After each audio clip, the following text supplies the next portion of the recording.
Aí pessoal, estamos aqui em Oriçanga, certo? Vim fazer a parte da programação desse carro. E aí o cliente reclamou em relação a barulho interno. Ó, o que era aqui? Parafuso folgado, né? A gente vem aqui, ó. Observe aqui, ó. Ó como tá solto. Ó, apertando com a mão aqui, ó. Ó pra você ver, ó. Volkswagen, né?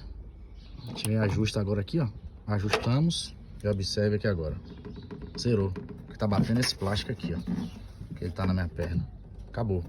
Então já acontece muito desses parafusos daqui folgarem, né? São vários parafusos. Parafuso aqui, que é parte do elevador. Então quando um parafuso desse folga aqui, ó, já era. Causa um ruído, uma dor de cabeça que é só estresse. Então a gente apertou aqui. Mesmo assim, por via da dúvida, eu vou andar sem um forro de porta. E aí a gente zera de vez. Valeu? Aquele abraço.